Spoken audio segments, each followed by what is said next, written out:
Namaste yogis. I want to make this short video on mastering your yoga asana and breaking out of the patterns that studio yoga teaches. So studio yoga has its place and it's a really beautiful place to come in and practice, but it can offer a little bit of a barrier in your yoga practice if you simply listen to a teacher and then repeat the asana in your body. What you're working with is the intelligence of the asana series and sequence that they're working with and the level of practice of your teacher. It's a great way to receive transmissions of teachings, and it's limiting in the way that it's like learning in school. It's kind of like rote knowledge. What you ultimately want to do is find the inner intelligence, and a good teacher can guide you there.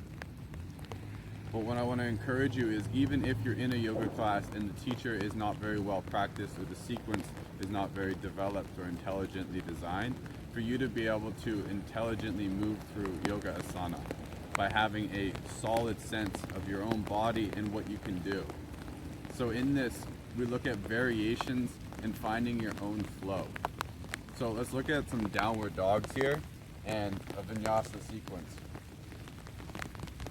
So we're in the downward dog, and I can have straight legs, I can have bent legs, I can be a little bit wild, and know that there's so much room to play. And I want you to constantly be playing in your yoga and finding your own intuitive guidance.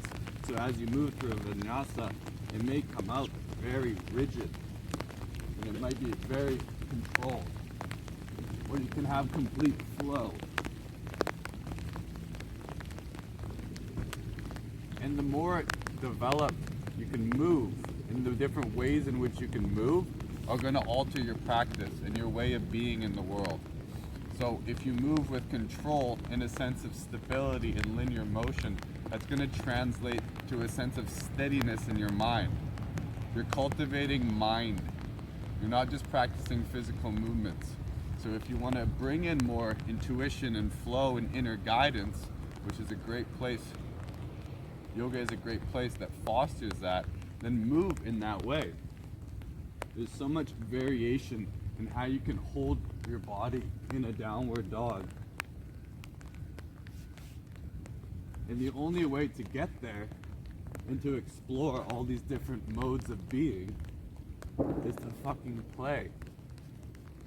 So if you're in a class and they're guiding you through a sequence, I'm sorry to all my teachers and I thank you for your teachings, but I almost never listen to the poses they're doing because I'm in my own body, in my own breath. And I'm fully exploring what I can loosen up and what I'm inviting in. And that is often what they're offering.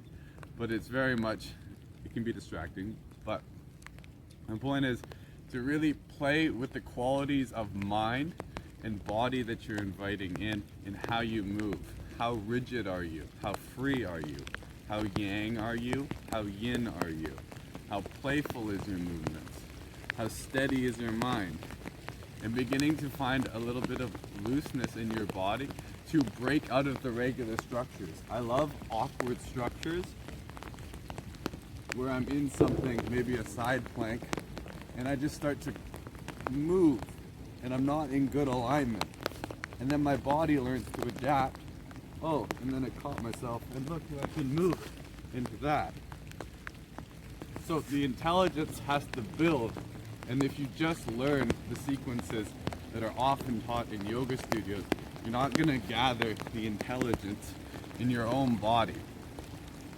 There's a difference between learning outside in and an inner intelligence arising, and it comes when you're free to be in your body, make mistakes, and be above the mind.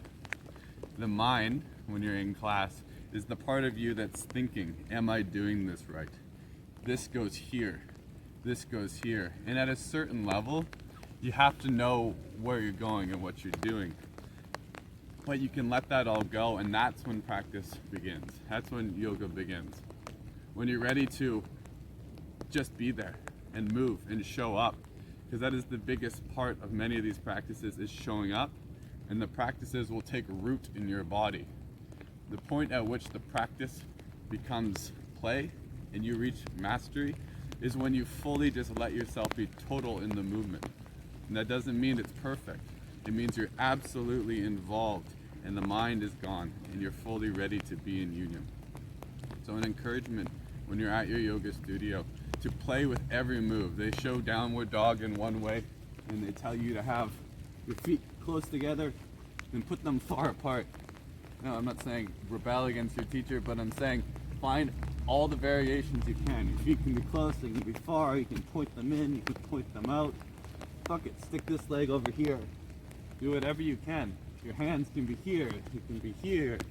There's so many variations to what you can do in your body, and it's still gonna come out as a beautiful creation, so long as you let it flow. If I were to stop up in every way and try to correct myself and be in good alignment, I'm going to lose it. So, encouragement to do that and have fun.